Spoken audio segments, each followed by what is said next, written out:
Just when it seemed like happiness had finally arrived, a single sentence from my daughter made my entire world collapse.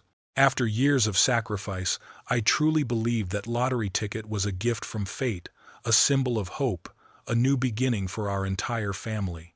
But when I brought that joy to share, all I received in return was a slammed door and a voice cold enough to freeze the soul. You will never see a single penny of that money, not 1 cent.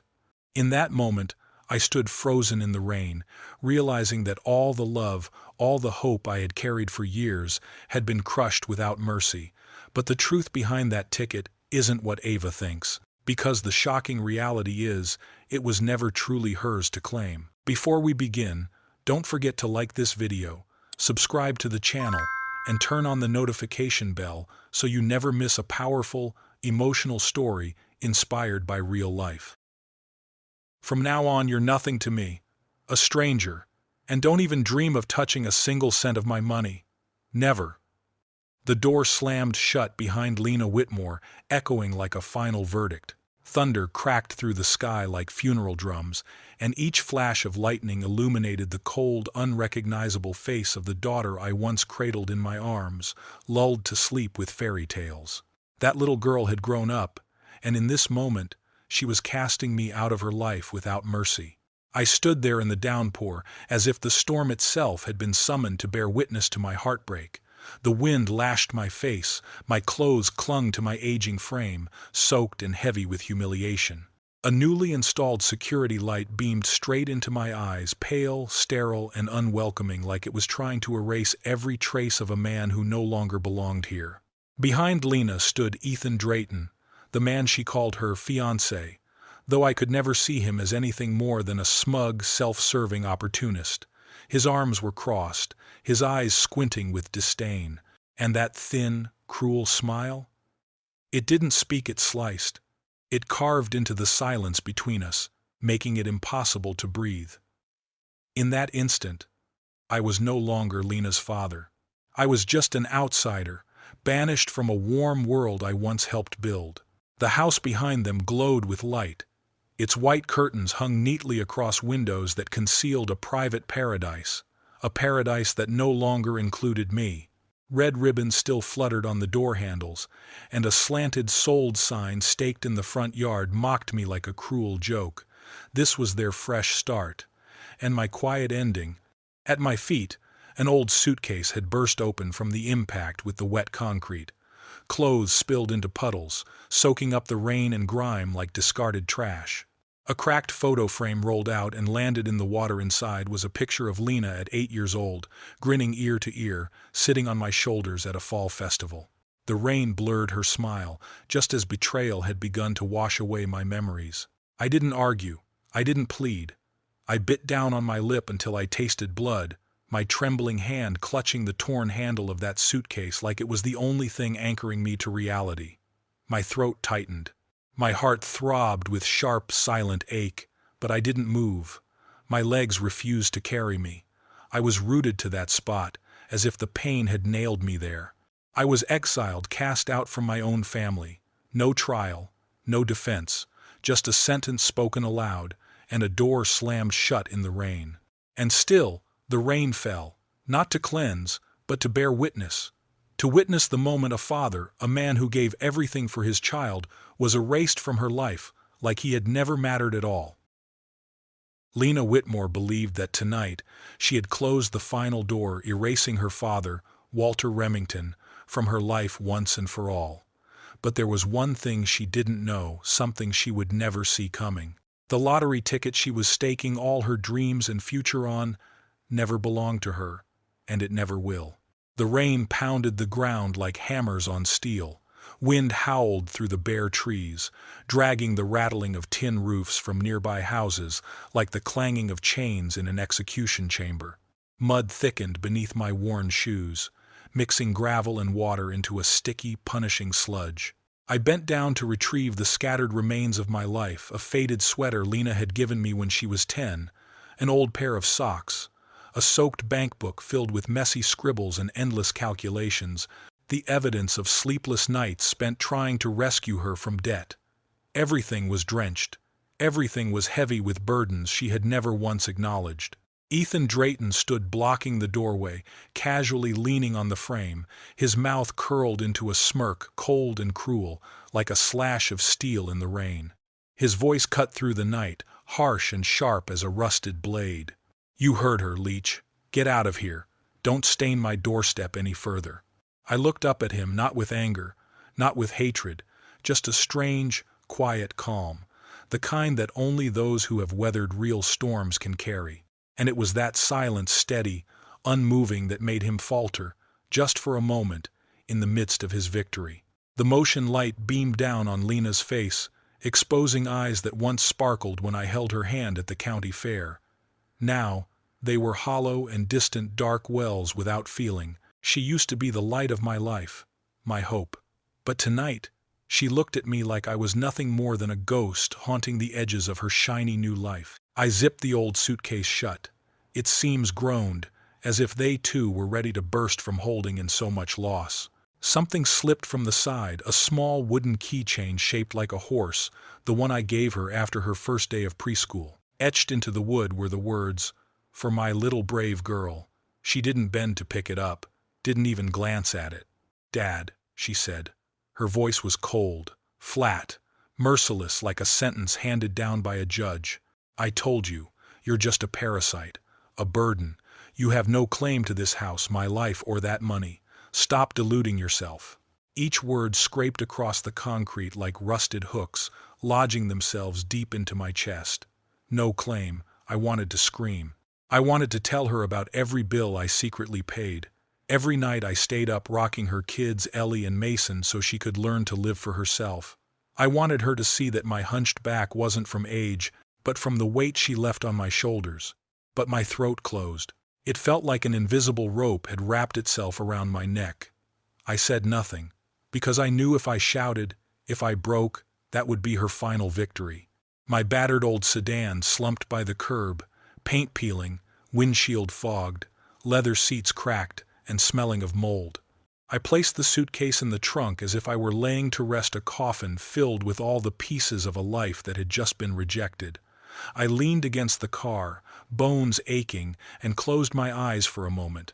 I thought about calling someone, my sister in Ohio maybe, or an old friend from my days as an accountant. But then I stopped. What would I say? That my daughter, the one I spent my whole youth protecting, had thrown me out like a beggar? That she traded our bloodline for polished tiles and sweet words from a stranger? I turned the key. The engine coughed and whined before finally spitting out a beam of weak light that cut through the storm. In the rearview mirror, I saw Lena standing there, Ethan's hand resting on her shoulder like a claim tag on something he just bought. She thought she had won. The highway shimmered like it had been coated in oil. The wipers swayed back and forth in a rhythm that mocked me. I gripped the wheel until my knuckles turned white. The city lights blurred into streaks of orange, red, and gold, like the tears of a world weeping for all the forgotten fathers. At a red light, I turned into a side street, dark and empty. A broken sign flickered weakly in the rain, letters faded and crooked, hanging above what once might have been a diner. The rusted awning dripped into puddles that mirrored the blood-red neon, giving the place the look of a graveyard for those the world had betrayed. I killed the engine. Silence. Just the rain drumming against the roof like nervous fingers tapping endlessly. The suitcase lay in the trunk, still and heavy. But I didn't open it, because the most important thing wasn't in there. The most important thing was the ticket. The memory rushed in. I saw myself standing at a roadside gas station, holding a pen. The clerk handed me a fresh lottery ticket, the paper still warm from the printer. I signed it Walter Green, my hand shaking slightly, but the signature clear and certain. It was a tradition Lena and I had kept for over a decade, buying tickets together, dreaming of miracles, lakefront homes, little sailboats. But this time, I bought it alone. This time, I signed it alone. And I remember the numbers. I remember the ink. I remember my name on that ticket. Lena doesn't have a clue. The rain faded slowly, not in a rush, but in a steady whisper, like someone who had run out of tears. On the soaked pavement, the streetlights cast a dull orange glow into puddles. their reflections broken and bleeding like dried blood. The air was thick with the scent of damp soil, rusted metal, and rotting trash, oppressive and lingering. The sky hung low and heavy, like it might collapse onto the car roof at any moment. I rolled down the window. The night wind slapped my face, sharp and icy, carrying with it the leftover howl of a storm not yet done grieving. I kept thinking about one word: dignity. Fragile, so easily crushed, yet it clings to you like roots when you're trying desperately to hold on. Lena thought she could erase me like deleting a text message, but a real father doesn't disappear that easily. My phone buzzed in my coat pocket. My heart skipped. Even the strongest part of me, the part hardened by years, still held a flicker of foolish hope. Maybe, just maybe, Lena had changed her mind. Maybe she wasn't a daughter disowning her father, but a soul caught in a war with her conscience. I slid my finger across the screen. It was her. Don't come back. If you ever open your mouth and ask for a single cent, I will make sure this whole city knows what a pathetic burden you really are. Consider this your final warning.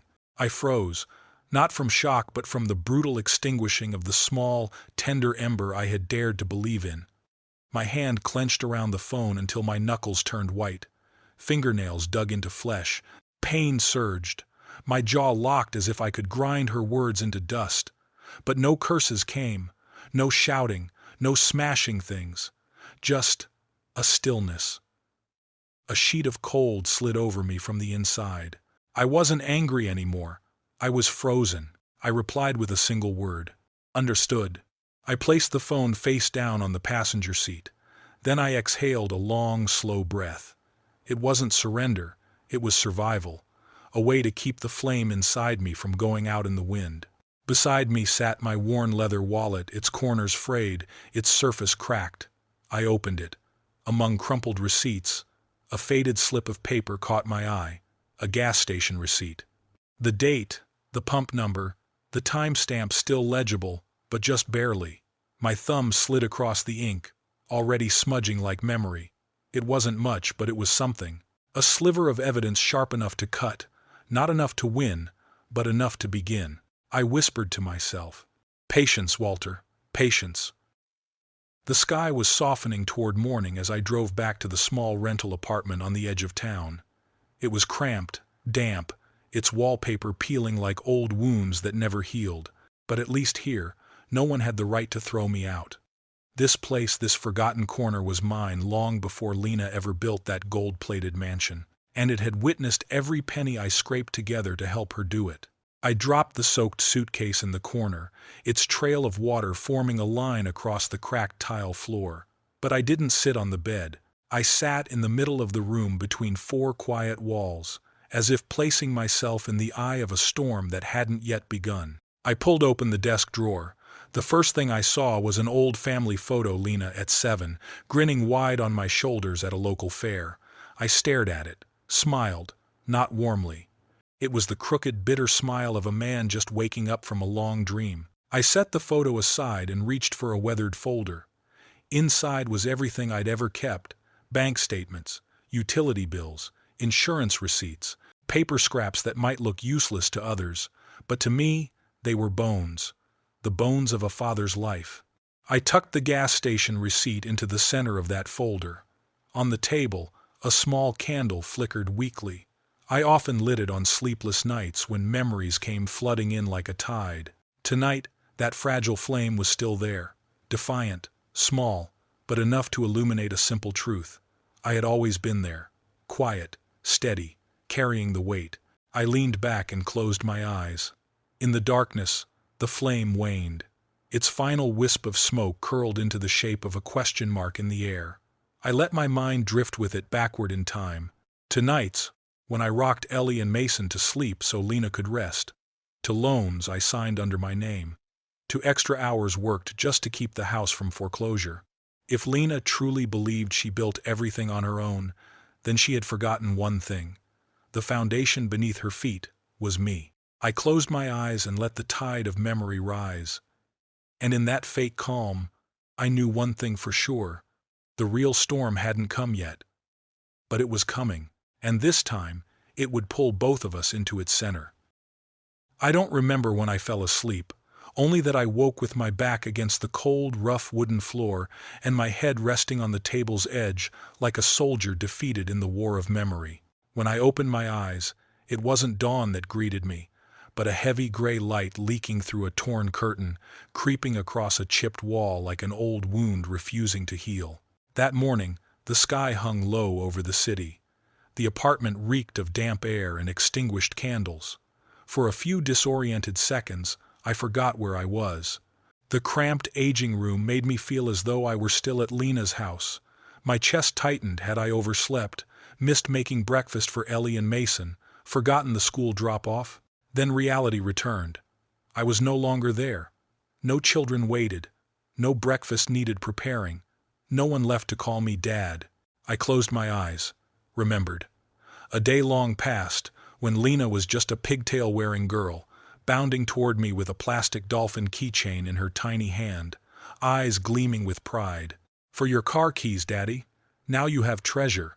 That cheap, jingling toy was once the soundtrack to countless late-night drives, moving days, uphill battles I'd carried my entire life. Lena would always tease, "You never let go of anything, do you, Dad?" She was right. I couldn't. I couldn't let go of her, or the memories, or hope. I stood up, skipping coffee, and made myself a simple breakfast, a stale slice of bread and cold fried egg. Every action mattered. Eat to wake up, wake to remember, remember to miss nothing. On the table, a faded gas station receipt lay next to my worn leather wallet. That paper was light as dust, but heavy as a stone pressing on my chest. I touched it, and deep within, the jingle of that dolphin keychain echoed a silent bell, signaling that the battle had begun. A memory cracked open. When Lena was young, life wasn't easy. I worked a mid-level bank job enough to get by, never enough to dream. Margaret, her mother, walked out when Lena was 5, leaving me with packed lunches, sloppy pigtails, and school conferences I always attended alone. I once pinned one of Lena's drawings to the wall, a man in a tie holding hands with a little girl in braids. Beneath the scribbled picture, a trembling sentence read, "Daddy is my hero." That sentence became my moral compass for years. Now, the paper was yellowed, its edges curled, a bitter reminder of a rift too wide to mend. In her teen years, Lena wanted what I couldn't afford: brand-name shoes, new phones, trendy clothes. I maxed out credit cards, paid bills beyond utilities, luxury watches, French perfumes, custom wedding gowns I never asked questions about. I remember it clearly. She was 16. After school one day, she tossed her bag down and said, "Dad, I'm tired of being poor. Why does everyone else have everything, and I only get promises?" I swallowed the truth, that I had chosen her, stayed when her mother left, passed up promotions just to be there every evening. I only nodded and said, "Someday, things will be different. I promise." Maybe. That was the biggest mistake of my life. The lottery game begins. It started as a joke. During dinners of canned soup, Lena and I would stop by the gas station for lottery tickets, a flimsy hope that acted like a temporary cure. She would laugh. "If we win, Dad, I'll take care of you. 50-50 deal?" Those 3 words, "I'll take care of you," kept me going. But people change when money enters the picture. And then, the ticket vanished. A week before the stormy night, the news reported the winning ticket was sold near our neighborhood. Lena asked, "Did you buy one?"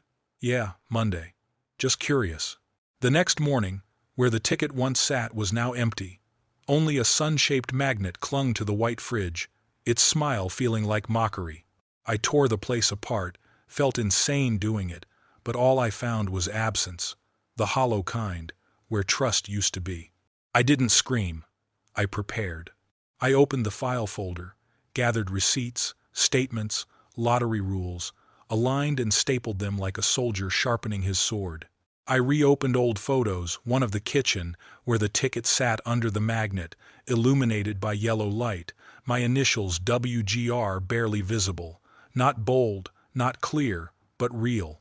I saved the photo and made a folder, CFU, careful follow-up, and I took action. The man who guards the truth. I called the gas station. Sam speaking. "This is Walter Remington. I need confirmation about Monday night's security footage. I signed the ticket at the counter.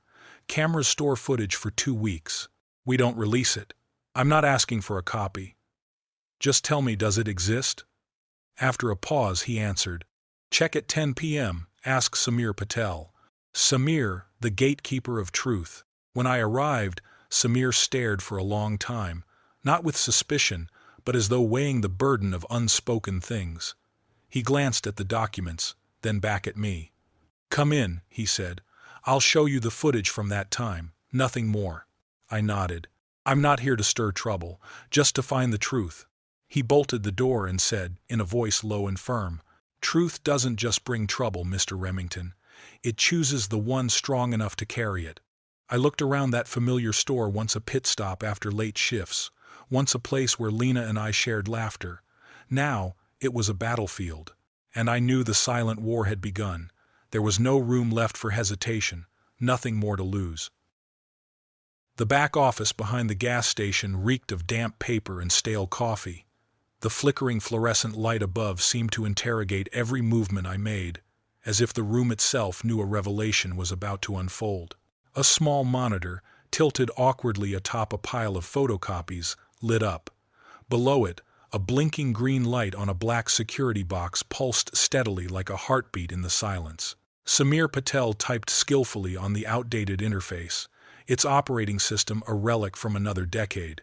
He entered the date, he entered the time, and then the screen flickered to life, revealing 4 black and white frames, trembling like memories forced into the light. One frame faced the entrance, one watched over the candy aisle, another pointed at the refrigerators, and the last, the one I needed, was aimed squarely at the lottery counter. There it is, Samir said. The figure was unmistakable. Me, in my worn coat, shoulders hunched against the cold night air. The timestamp jumped from 7:40 to 7:41. I watched myself hand cash to the young cashier, who split his attention between me and his phone. He tore the ticket. I reached into my pocket, pulling out an old blue pen, the same one that had torn countless shirt pockets thanks to its crooked clip. I leaned forward. And there it was, the clear motion of my hand, the bend of the wrist, the tip of the pen stopping briefly after the second letter, then lifting slightly, as if to dot an invisible I. That you? Samir asked, eyes fixed on the screen. Yes. That's me, I replied, my own voice sounding distant, like someone I used to be. He looked at me again, his voice hesitant, caught between policy and conscience. Copies aren't meant to be handed out, but some things, when seen, are understood by the heart. Remember, I saw nothing. I nodded quietly, pulling out my phone. Just recording a short clip. Personal use only. It won't leave the system.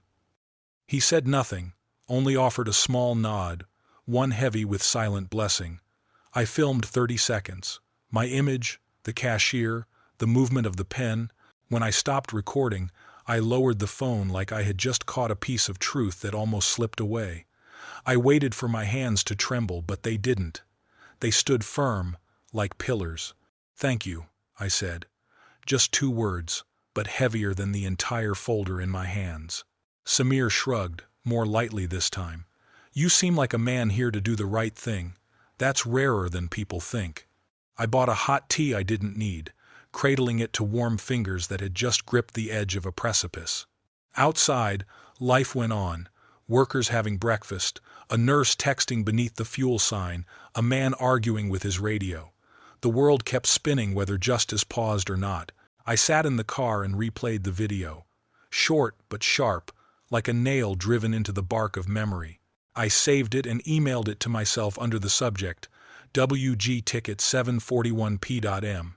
If my phone failed, if the cloud forgot me, the email would not. The court where my name was once erased. At noon, I climbed the icy steps of the local courthouse, the same place where years ago I filed a divorce I never wanted.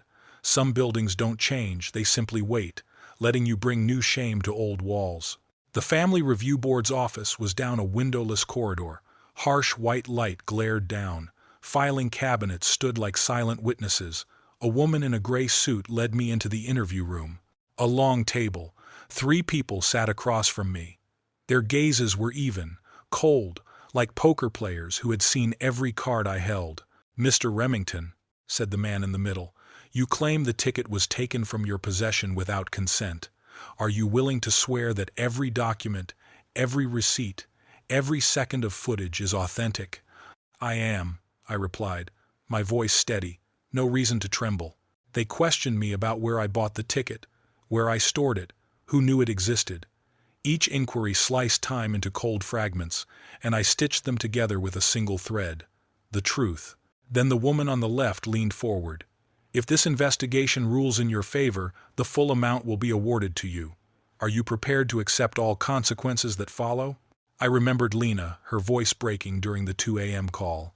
Ethan hauling boxes from my home, jaw set like a loaded trap. Ellie and Mason at the checkout counter, hands empty, eyes confused. "I am," I repeated. "We will review the materials. Expect a response within 7 business days. 7 days an eternity, when your life dangles from a check." The steps and my daughter standing there. As I exited the courthouse, snow began to fall, each flake a silent verdict from the sky.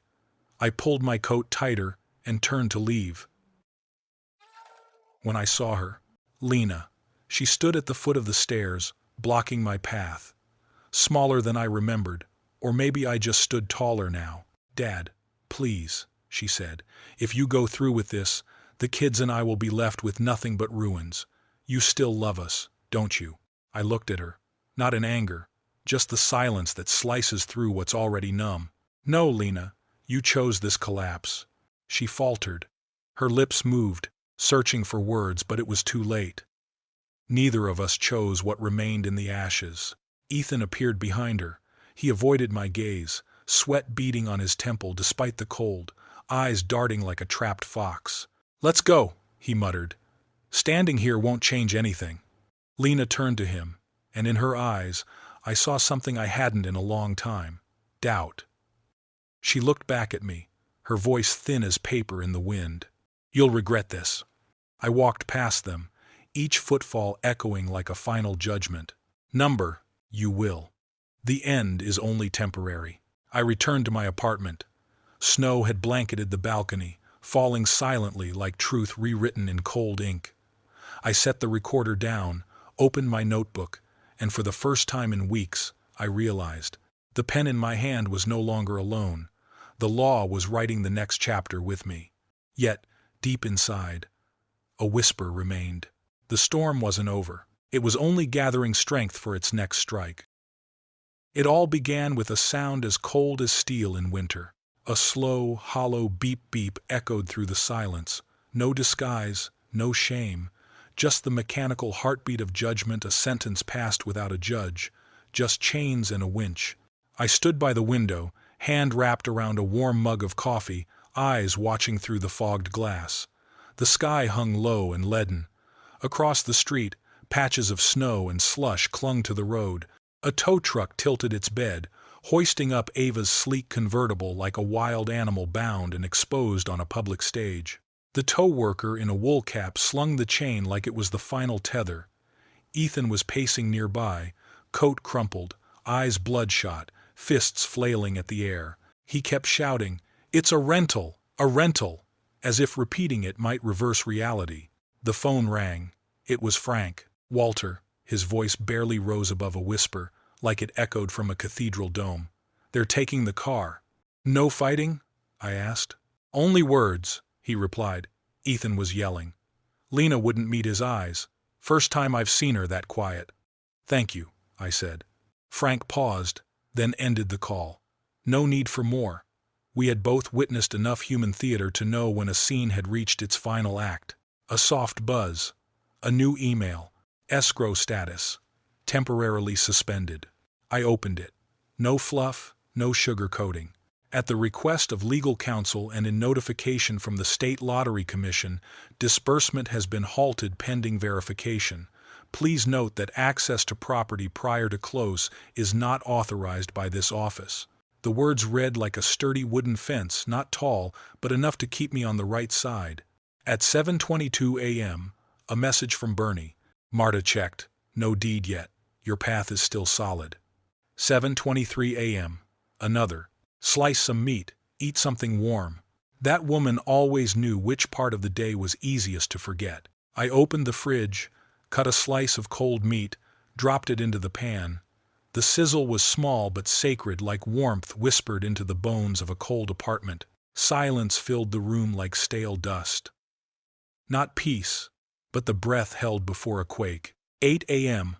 A heavy knock landed on the door like fate's gavel. I opened it. Ethan filled the frame, reeking of smoke and desperation. Salt-stained coat, matted hair, wild eyes. "You think this ends it?" he spat, skipping pleasantries. "You killed her dream. You buried us with your damn paperwork." I took a half-step back, didn't invite him in. "This isn't a confessional. Say it quick and leave." He smirked, lips trying to play confidence his soul didn't have. "The internet's calling you heartless. You stole your own daughter's future.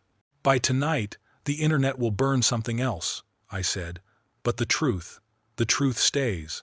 He backed off, stormed down the hall, eyes darting like a cornered fox. I shut the door, turned on the recorder. Joden. Threat disguised as request. Request denied. On playback, I noticed my voice didn't tremble. It had the strength of a foundation. "Diez." Dana called. The commission verified the store cam footage. "They'll need another original signature sample. Bring your checkbook." "I have it," I said. "Of course you do," she smiled. There was warmth in her laugh. "Press might show up. Don't say a word." "I've been practicing not saying a word my whole life," I said. Silence shared between us. Noon. Snow fell harder. The intercom buzzed twice. Hesitant. "Who is it?" I asked. "It's me." Just one word. No preface, no script. One word that once opened every door in my heart. I unlocked it. The click sounded like a verdict. Lena climbed the stairs as if carrying a collapsing house on her back. In her hand was a misshapen plastic bag holding 2 cereal boxes and a squished loaf of bread. Mascara had dried on her cheeks. The rain was gone, but its trace remained. "Can I come in?" she asked. "You can stand there and speak." I stepped back 3 paces. The truth was my distance. She stood still. Then, voice shaking, If I take the blame, if I admit everything, will they spare me? Or will they tear me apart like that ticket?" I answered without pause. "The truth is all you have left. If you lose that, you have nothing." Lena lowered her head, fingers clenching the bag. "I hate you." It didn't strike. The words hovered, then dropped into the cold air. She turned, took 2 steps down, then stopped, looked back. "Do you remember the porch swing? The one you always said you'd get if someday ever came?" "I remember," I said. "I was going to buy it for you. White, fancier than your taste, but I wanted to try." She bit her lip, then left before the words could decide their fate. I shut the door softly. Not forgiveness, just the end of a scene. 3 p.m. The news ticker rolled. State Lottery Commission to hold press conference tomorrow morning regarding $10 million ticket dispute. Tomorrow, a date I didn't want to circle but had to. "You ready?" Bernie asked on the phone. "I don't even know what that means anymore." "It means you stay in your lane. The truth speaks for itself." Dana called next. "Just one instruction. Tomorrow, say exactly this: I bought the ticket, signed my name, and followed the commission's process. That's it. No embellishment. Color leaves stains." Evening. Frank stopped by, handed me a folded note. Lena's handwriting, tilted, slightly crooked like her old grocery lists with hearts on the eyes. "Dad, I don't know how to be your daughter anymore. I just know I need to relearn how to see you the way I used to. I'll be silent, but I'll be watching." I stood for a long time, holding the note. Not an apology, not a plea, just a sentence with sealed lips. Night fell. I ironed my shirt, polished my shoes, checked the recorder's battery like a passport before a border. 8:30 p.m. Unknown number. I let it go to voicemail. "Mr. Remington, this is the commission. Press conference at 10 a.m. tomorrow. Be present by 9:30. Legal counsel will accompany you. Thank you." I sat in the rocking chair, stared out the window. Snow blanketed the street below. The snowplow grumbled in the distance. The world was rearranging itself, without asking permission. I turned on the recorder, this time not for Dana, not for the lawyer, not for the commission, for me. Day 9, I said. The house is quiet. The car is gone. Locks replaced. Posts revised. Notice confirmed. I paused. The part of me that once screamed to be loved was now silent. I don't know if this is victory, but it feels like a room cleaned, waiting for court in the morning. And this time I walk in not as the accused but as a witness to the truth. I stopped recording. The room stilled. The radiator hissed. The fridge clicked. Beneath it all, an old memory of ocean waves lingered. Waves I once taught my daughter to hear. And tonight, if she listens closely, perhaps the waves will whisper to her what they now whisper to me. It's just water, float. The morning will handle the rest. That morning wasn't just another page in the week. It felt like a sentence suspended over the entire town. The sky was thick with a heavy gray, like ash after a fire, pressing down on every sound, muting even the rustle of the trees. Even the distant hum of engines felt hesitant, as if the universe itself was holding its breath. This wasn't just a morning, it was a morning of reckoning. I stood in front of the mirror, my shirt pressed crisp to its last crease, yet my hand still smoothed over it one more time. Every button fastened like a piece of armor, each tug of the tie a ritual before battle. My shoes were polished to such a gleam I could see the eyes of a man who had nothing left to lose but the truth staring back at me. My briefcase zipped, my recorder checked. I told myself, walk in like you did 30 years ago into that bank, spine straight, voice steady, and the truth in order. Dana was waiting outside the Family Evaluation Board building. Today, she wasn't wearing her usual steel gray jacket but a pale blue coat, as if softness was the only thing that could exist on a morning this heavy. In her hands was a file so thick it felt like it carried all the years of buried truth. "Are you ready?" she asked, voice steady and low. "As ready as a man can be when his name's about to be stamped beside a number," I said, half smiling, half bracing. She raised an eyebrow. "Good. Keep that tone. Reporters love the scent of a crack." Inside, the hearing room was set. The microphone hissed faintly. Cameras rotated slowly, mechanical eyes ready to consume every word. The seal on the wall looked more like a giant wax stamp, not for ceremony, but to mark the moment words would become evidence. I was seated in the second row, between Dana and Bernie, their shoulders brushing mine like pillars holding up a roof that had weathered too many storms. Across the aisle, Lena shrank into her chair, her hands pale from how tightly she gripped them, as if trying to hold on to a reality slipping through her fingers. Her gaze met no one, just drifted into space, blurred like someone sinking with no one left to pull them back. Ethan was absent, and somehow his absence felt louder than all his usual bluster. At exactly 10 a.m., a man in a navy suit stepped onto the dais. The room fell into a silence tight as a drawn bowstring. Everyone waited for the blade to fall. "Good morning," he began, voice dry as old paper. "The Family Evaluation Board has completed its review concerning the $10 million lottery dispute. We are gathered here to clarify the facts." He flipped the first page. Not a single sound. Surveillance footage, cashier testimony, and authenticated signatures have completed the record. There is no further debate. No ambiguity remains.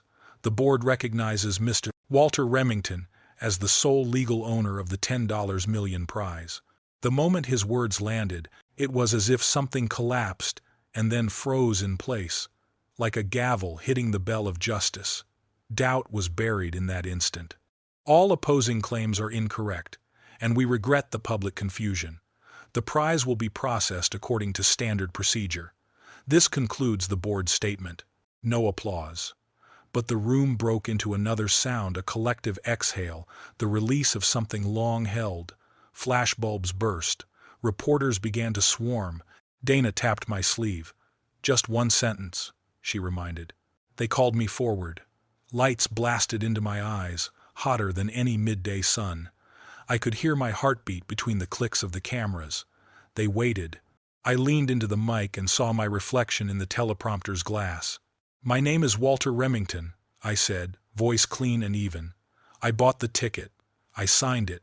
I followed the rules." Then I stepped back. No embellishments, No dramatics, just the truth as it was. I turned, and my eyes met Lena's. Her gaze was vacant, like a room stripped bare.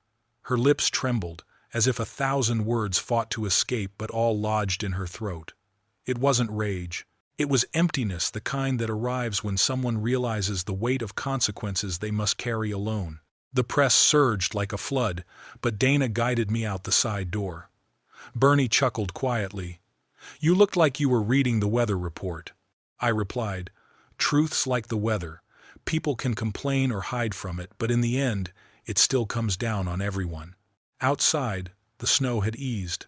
Water traced down the sidewalk in silvery streaks, like the city itself had been rinsed clean. Dana placed a fresh folder in my hands. "The first disbursement is next week. You'll have a foundation. Take care of yourself," she said gently.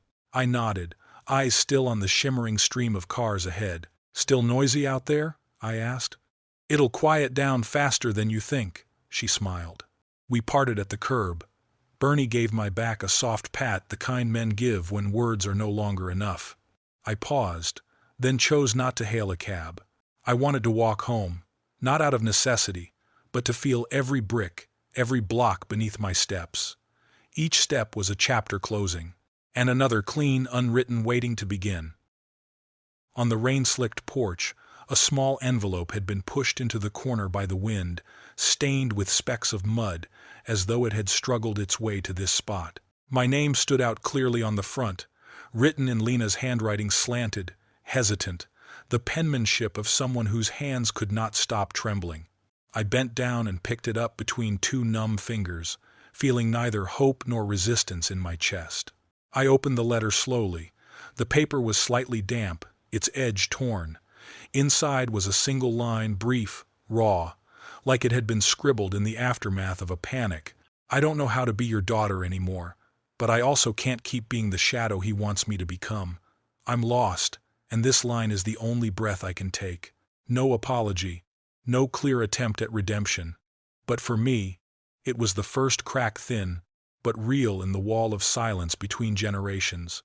A fracture just wide enough to let in the first thread of light. I tucked the letter between folders of invoices and bank statements, not as evidence, but as a reminder that even in betrayal, there's a place for truth to seep in. Truth isn't always clean or radiant. Sometimes it arrives in the trembling form of a confession, unfinished, imperfect, but honest. That evening, I made soup. The gentle aroma of sautéed onions filled the small kitchen, chasing the cold from my bones. I placed 2 extra bowls on the counter, my fingers brushing the cool porcelain edges as if setting a place for ghosts, those who might never return. Steam rose into the air, curling softly like silent prayers, unheard, but not unfelt. Then I sat down. I turned on the recorder. My voice was raspy, perhaps more from the emotion in my throat than from age. Day 10. The Family Assessment Board has spoken. The truth has held its ground. My daughter lost more than she gained. But maybe, in that loss, she found a place to begin again. So did I. I pressed stop and set the recorder aside. No more words left to speak. I leaned back into the chair, letting the quiet settle over me like an invisible blanket. It wasn't loneliness. It was peace. Because sometimes, revenge doesn't come through fire or screams in the night. Sometimes it comes in the silence of a man sitting alone at a table, his breath steady, his heart whole, and knowing the final chain has just fallen from his shoulders. But perhaps the greatest tragedy isn't financial loss. It's when love is betrayed by the very people we hold closest. The lesson here is simple but profound. Never let greed blind you to the value of family. Because money can build a house, but it will never build a home. What did this story mean to you? Leave a thoughtful comment below and share your reflections together. We can spread messages that matter. Don't forget to like this video, subscribe to the channel, and tap the notification bell. And right now, click the video on your screen to watch the next powerful story.